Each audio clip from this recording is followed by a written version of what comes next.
Hello, I'm JP Venoit, President and CEO of Masonicare. I hope this finds you and your family well.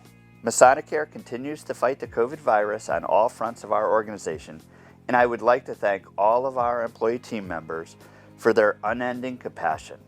Keeping our residents and patients healthy and safe has been the mission of Masonicare for 125 years, and we remain dedicated to our ageless commitment to caring.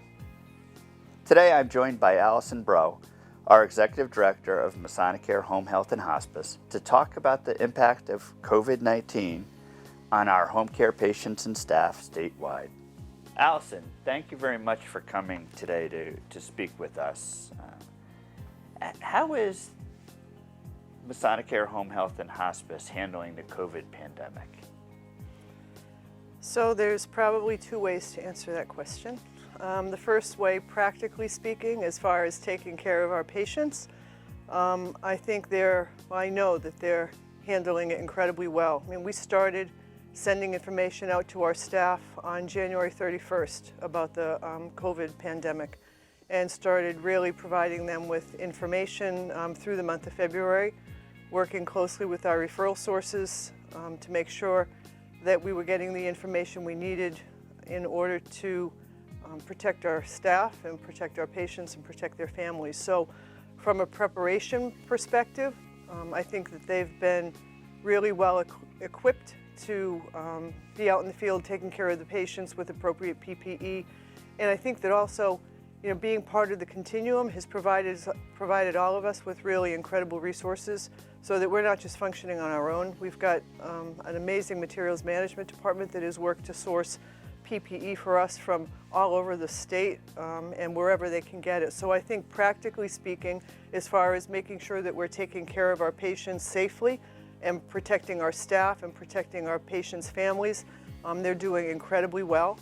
The other piece of that is how are they doing psychologically and mentally, taking care of COVID positive patients. And I don't think that I would be presumptuous enough to answer for them. I think that the answer would depend on who you ask, what day it is, and how many patients they have that they're caring for. They have definitely stepped up to the plate. They've taken care of over 100 patients in their homes, and that doesn't include the family members that may be in the homes that are also positive. And they've done it incredibly professionally and incredibly competently. I do believe it takes a toll and it takes a strain on them, and they are concerned about their own health and their family's health. But I will tell you that the major concerns I heard, especially at the beginning of this, were that they were concerned about their patients and concerned about cross-contaminating other patients after they had taken care of a COVID positive patient. So really the concern was with the patients that they were taking care of. We've mobilized our counseling staff in the form of our social workers and our spiritual care counselors, and again started early on in this pandemic with them reaching out to our staff to check in on them and just make sure they're okay and address any concerns or needs they have. And that has continued and I think been really well received by our staff. A lot of information there. What's the most challenging thing the home care company is dealing with? So I think probably two things come to mind when I think about challenges. One of them is at top of mind always is making sure that our staff are safe. So we have 5 different offices that we need to make sure we have appropriate equipment in and sufficient PPE for all of the staff to be taking care of patients. And we don't necessarily have all of the PPE in the right place at the right time. So we have a process of daily checking inventory in every single branch so that we know exactly where all the personal protective equipment is, so that in the event that we need to move it, we know where we're moving it from and where we're moving it to. So I think, just making sure that our staff are safe and feel like they're supported and they have what they need to take care of our patients and families has probably been the most stressful, at least for me, and the most challenging. I think the other thing with a home care and hospice environment is our staff are out in the fields. They're not in office. We don't see them every day. So we need to be able to communicate with them on a regular basis and keep them up to date on what's changed and how things have evolved and what they need to do in terms of policies and procedures and standardizing those policies and procedures. So communicating with them and keeping up with the evolving directives that are coming at us and making sure that they're safe. On many occasions you were smiling as you were talking about your staff and talking about the residents being, or the patients being taken care of. So the next question I think will probably be a little harder for you, because I saw so many smiles in all the, as you were talking. And you know, what are you most proud of during this crisis? So I think there are so many things I'm proud of. I'm proud of, if I start at the macro level, I'm proud of this organization, and I'm proud of the way the entire continuum has pulled together to support all of the staff and all of our patients and all of our residents.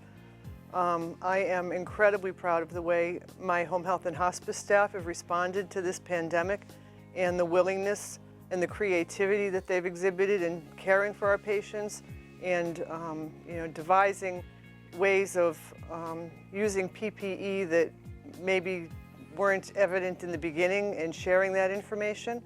I'm incredibly proud of the way the supervisors have pulled together and supported the staff. They've had parades for their staff, they've had raffles for their staff, they've done things to really try to pull the staff together and lift their spirits and support them through all of this. So, I think it's really the entire organization and this particular affiliate, because that's what I'm responsible for, supporting the people that are supporting our patients in the communities. You talked about all the changes, and there's been so many changes. The frequency of changes has been truly overwhelming, if you really think about it.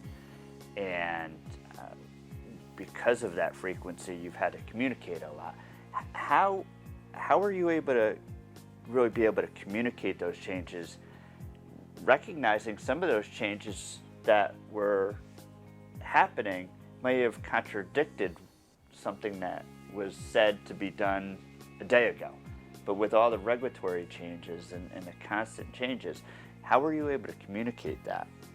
So I think for us, for me and for the entire leadership team, it goes back to being transparent. So, our staff are aware of what's going on around them. They're watching the news and they're reading articles, and they know that the situation is evolving. So it's explaining to them on an ongoing basis what we're changing, how it's evolving, the rationale for the change, the reason that we're doing what we're doing. I rely heavily on my frontline leadership team. So the supervisors who are in the branches communicating with the staff have to understand what's evolving, why it's evolved, what the directive is, and the reason for that directive. So they need to be able to communicate that to the staff. We've been having weekly meetings with all of my staff probably since mid-March, I think. So throughout the week there are at least 10 individual phone calls that we have with the different branches, and the supervisors and I and our education and quality director is on that call. And we provide them at that time the opportunity to ask questions. We provide any updates since the last call. And then we follow that up with emails and text messages explaining again, summarizing the calls and making sure that they understood those calls. We've brought staff into the office to make sure that they understand how to put on and take off PPE, that they're comfortable with the whole process. When we've had to substitute ponchos for disposable gowns because we don't have disposable gowns, we need to make sure that people know how to safely put that PPE on and off. So it's been limited in person because we don't really want people in the branches. A lot of phone calls and a lot of reliance on frontline supervisors to communicate directly to staff. Masonicare has been very fortunate and has done a very good job at mitigating the amount of cases on its campus or campuses. But Masonicare Home Health and Hospice has really been in the fight for quite some time. And I know that the agency has been doing a lot throughout the state. Can you just talk a little bit about really what the agency has been doing during this pandemic with regards to the patients it's serving? So we have, up till now, cared for in excess of 100 patients at home, between home health and hospice. Some of those patients are patients who live in their homes in the community. We've cared for patients in our continuum that have started in independent living and gone to the hospital, been transferred back to our nursing facility, and then back to their home, either in independent living or assisted living. So we've had the benefit of following those patients really throughout the course of their illness.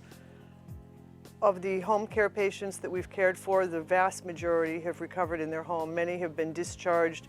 Many are still on service, but their precautions have been discontinued. They're all recovering well at home. We've had a lot of really good success with our home health patients. There are specific guidelines that our staff follow, obviously, with respect to PPE and what to wear and what not to wear, whether it's a COVID positive patient or a not COVID positive patient.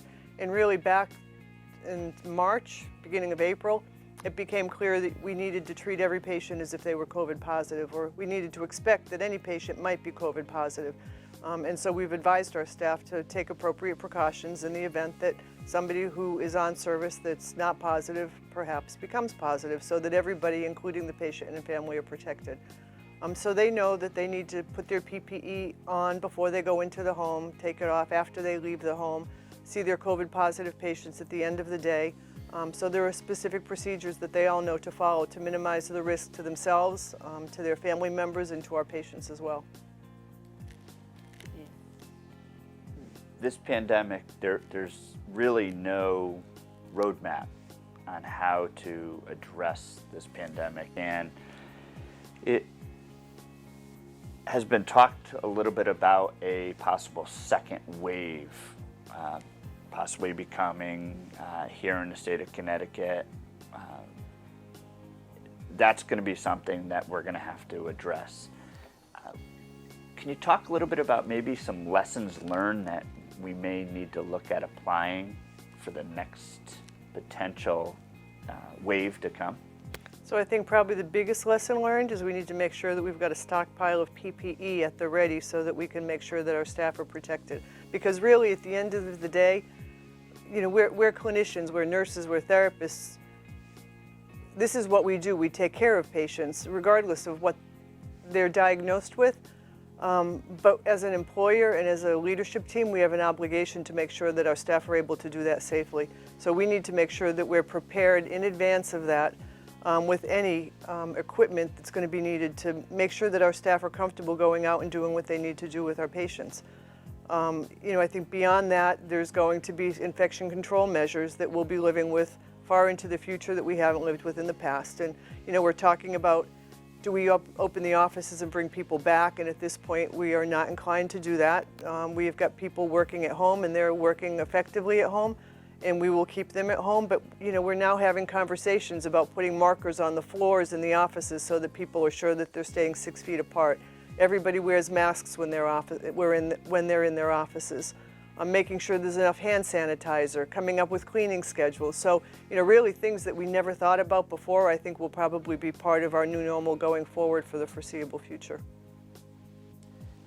Thank you so much for your leadership, Allison, and for everything you and your team are doing to care for our patients and their families.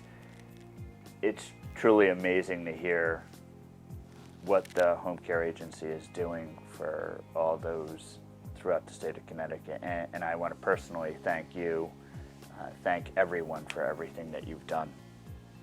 Thank you. Thank you. You have my personal assurance that everyone at Masonicare continues to work tirelessly in our efforts to contain and control this virus. We greatly appreciate all of your support during this time. We are Masonicare Strong. Stay well.